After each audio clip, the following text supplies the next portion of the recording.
જય શ્રી કૃષ્ણ મિત્રો। એવું કહેવાય છે કે પ્રતિભાશાળી લોકો જ આ વિશ્વને પ્રગતિશીલ કરે છે, પરંતુ આ વિશ્વનો કબજો હંમેશા સામાન્ય માણસ પાસે જ રહ્યો છે। સામાન્ય માણસ કંઈ પણ કરીને પ્રગતિશીલ માણસને ડરાવીને ધમકાવીને તેમને હંમેશા પછાડવાનો પ્રયત્ન કરે છે, પરંતુ તેઓ ક્યારેય બૌદ્ધિક સ્તરે પ્રતિભાશાળી વ્યક્તિઓને હરાવી શકતા નથી। હું છું પ્રોફેસર પુનિત પટેલ ને હવે તમે જોઈ રહ્યા છો પુસ્તકની વાતો આપણી માતૃભાષામાં। આજે હું જે પુસ્તકની વાત કરવાનો છું તે પ્રતિભાશાળી લોકો અને સામાન્ય લોકોમાં શું ફરક હોય છે તેનું ખૂબ જ સુંદર રીતે આલેખન કરતું પુસ્તક છે। હું જે પુસ્તકની વાત કરું છું તે પુસ્તકનું નામ છે અંગતનો પગ, જે હરેશ ધોળકિયા દ્વારા 2006માં લખવામાં આવ્યું છે। આ પુસ્તક એટલું સુંદર પુસ્તક છે કે આ પુસ્તક આપણને તે સમજાવે છે કે ફર્સ્ટ રેટર એટલે કે પ્રતિભાશાળી લોકો અને સેકન્ડ રેટર એટલે કે સામાન્ય લોકોની માનસિકતામાં શું ફરક હોય છે। આ પુસ્તક કુલ 22 પ્રકરણમાં 180 પાનાની આસપાસ કેવી રીતે પ્રતિભાશાળી લોકોની માનસિકતા અને કેવી રીતે સામાન્ય લોકોની માનસિકતામાં ફરક છે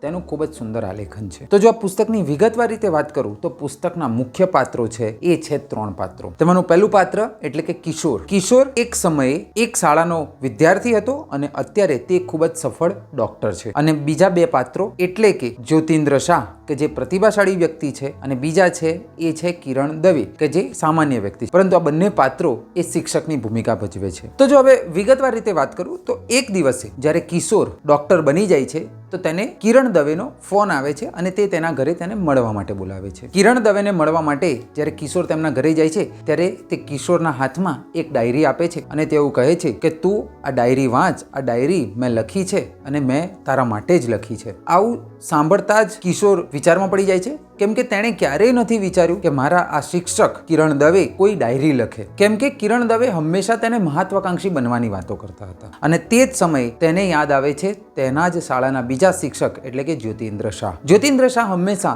કિશોરને એવું કહેતા હતા કે જીવનમાં આપણે કંઈ કરીએ કે ન કરીએ, પરંતુ આપણે એક સારા વ્યક્તિ બનવું જોઈએ અને આપણી સફળતા એક આંતરિક બાબત છે, એટલે આપણે હંમેશા આંતરિક રીતે સફળતાને માણવી જોઈએ। આ સાંભળતા જ કિશોર તે ડાયરી લઈને તેના ઘરે જાય છે અને તેને રાત્રે ઊંઘ નથી આવતી તો તે ડાયરી વાંચવાનું શરૂ પણ કરી દે છે। એ જેમ જેમ ડાયરી વાંચતા જાય છે તેમ તેમ તેને કિરણ દવેની વાસ્તવિકતાની ખબર પડે છે। કિરણ દવે કે જેમનો જન્મ એક વકીલ પરિવારમાં થયો હોય છે, તેમના પિતાનું નામ તનસુખરાય દવે હોય છે અને તેમની માતાનું નામ એ દમયંતી દવે હોય છે। તો કિરણ દવે નાનપણથી જ તેમના પિતાજી તેમને મહત્વાકાંક્ષી બનવાની હંમેશા શિખામણ આપતા હોય છે। તો આ પુસ્તકમાં કિરણ દવે તેમના સૌથી મોટા 3 દુશ્મનની વાત કરે છે। પહેલો દુશ્મન એટલે કે તેમના મમ્મી દમયંતી દવે, કેમ કે એક સમયે જ્યારે કિરણ દવેના માતા પિતા જ્યારે વાત કરતા હોય છે ત્યારે દમયંતી બેન એવું કહે છે કે તમે તમારા દીકરા કિરણ પાસે ખાલી ખોટી આટલી બધી અપેક્ષા રાખો છો, તમે તેની માટે આટલા બધા મહત્વાકાંક્ષી ન બનો, કેમ કે તેની ક્ષમતા તમારી મહત્વાકાંક્ષા પૂરી કરવાની નથી। આ સાંભળતા જ કિરણના મનમાં તેમના મમ્મી પ્રત્યે થોડીક ઈર્ષાભાવ જાગે છે। જે બીજા તેમના મુખ્ય વિરોધી છે તે છે તેમના ફિઝિક્સના પ્રોફેસર રાઠોડ। પ્રોફેસર રાઠોડ પાસેથી જે સમયે કિરણ દવે જ્યારે બીએસસી ફિઝિક્સ કરતા હતા ત્યારે તેમણે ટેનિસ શીખવાનું પ્રશિક્ષણ લેવાનું શરૂ કર્યું, પરંતુ શરૂઆતના સમયમાં જ પ્રોફેસર રાઠોડને ખબર પડી જાય કે આ વ્યક્તિ આ ટેનિસનું પ્રશિક્ષણ લઈ શકે તેવી સ્થિતિમાં નથી। તો તેણે કોઈ પણ રીતે કાવા દાવા કરીને પ્રોફેસર રાઠોડને ટેનિસ સ્પર્ધાની પ્રશિક્ષણ કેમ્પમાંથી બહાર મોકલી દીધા અને પોતે ગમે તેમ કરીને ટેનિસના રમતમાં ભાગ લીધો। અને ત્રીજું તેમનો સૌથી મોટો દુશ્મન એટલે કે શાળાના ખૂબ જ અનુભવી અને ખૂબ જ પ્રતિભાશાળી શિક્ષક એટલે કે જ્યોતિન્દ્ર શાહ। જ્યોતિન્દ્ર શાહ જ્યારે શાળામાં હતા ત્યારે તે શાળાના આચાર્ય ઓઝા સાહેબ શાળાને લગતા દરેક નિર્ણયો જ્યોતિન્દ્ર શાહને પૂછીને જ લેતા હતા। આ જોઈને કિરણ દવેને એવું લાગ્યું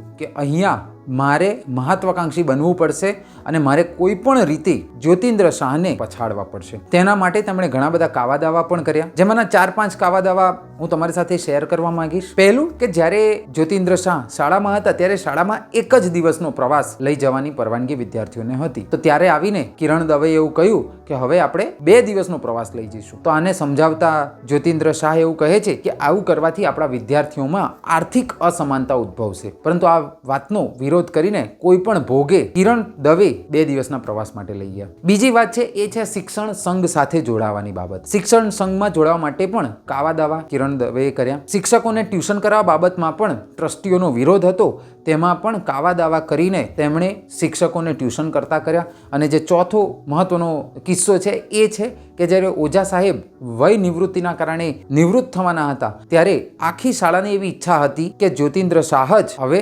આચાર્ય બને, પરંતુ ત્યાં પણ કિરણ દવેએ કાવા દાવા કર્યા અને છેવટે તે પોતે જ શાળાના આચાર્ય બન્યા. 2 વર્ષ બાદ જ્યોતિન્દ્ર શાહે પોતાનું સ્વૈચ્છિક રાજીનામું આપી દીધું અને ત્યારબાદ વય નિવૃત્તિના કારણે કિરણ દવેની પણ નિવૃત્તિ થઈ. ત્યારબાદ જ્યારે કિરણ દવે આ બધું શાંતિથી વિચારે છે ત્યારે તેમને એવું લાગે છે કે મેં ગમે તે કર્યું તો પણ હું જ્યોતિન્દ્ર શાહને કોઈ પણ રીતે હરાવી ન શક્યો, અને તેમણે આ બધું જ આ ડાયરીમાં લખ્યું કે જે તેમણે કિશોરને વાંચવા માટે આપી. અને ત્યાં છેલ્લા પ્રકરણમાં એવું લખે છે કે કિશોર, તું જ્યારે આ ડાયરી વાંચી રહીશ ત્યારે કદાચ હું આ દુનિયામાં નહીં હોઉં. આવું વાંચતા જ કિશોર ડાયરી મૂકીને કિરણ દવેને મળવા જાય છે અને જેવો દરવાજો એમના ઘરે જઈને ખોલે છે ત્યાં જ તેને કિરણ દવે મૃત હાલતમાં મળે છે. તો જ્યારે કિરણ દવેની અંતિમ સંસ્કાર વિધિ પતાવીને જ્યારે કિશોર જ્યોતિન્દ્ર શાહ સાથે બેસે છે ત્યારે જ્યોતિન્દ્ર શાહ તેને ખૂબ જ સુંદર વાત કરે છે અને તે આપણે બધાય સમજવા જેવી છે. જ્યોતિન્દ્ર શાહ તેને કહે છે કે કિશોર, નેતા બનવું અને નેતૃત્વ કરવું એ બંને અલગ બાબત છે. અને બીજું કે પ્રતિભાશાળી વ્યક્તિને ક્યારેય કોઈ વ્યક્તિ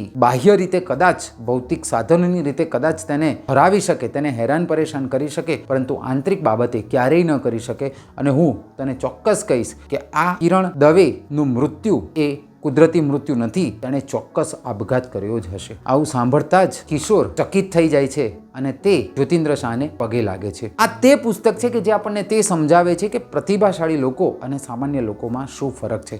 એટલે જો મારું અંગત મંતવ્ય આપું તો આ પુસ્તક ચોક્કસ વાંચવું જોઈએ અને વસાવવું જોઈએ, કેમ કે આ પુસ્તક જેટલી વખત આપણે વાંચીએ છીએ તેટલી વખત આપણામાંના જ એક પ્રતિભાશાળી વ્યક્તિને આપણે શોધીએ છીએ. આ પુસ્તક એ ખરેખર દર વર્ષમાં એક વખત વાંચવા જેવું પુસ્તક છે. હું જો મારું અંગત મંતવ્ય આપું તો આ પુસ્તક ચોક્કસથી વસાવો. અને હું અંતમાં કહું છું તેમ સમય અને પૈસા એ બંનેનું પુસ્તકમાં કરેલું રોકાણ હંમેશા સર્વશ્રેષ્ઠ વળતર આપે છે. હવે દર સોમવારે મારા સોશિયલ મીડિયા હેન્ડલ્સ ઉપર વધુ એક પુસ્તકની વાતો આપણી માતૃભાષામાં. જય જય ગરવી ગુજરાત, જય હિન્દ.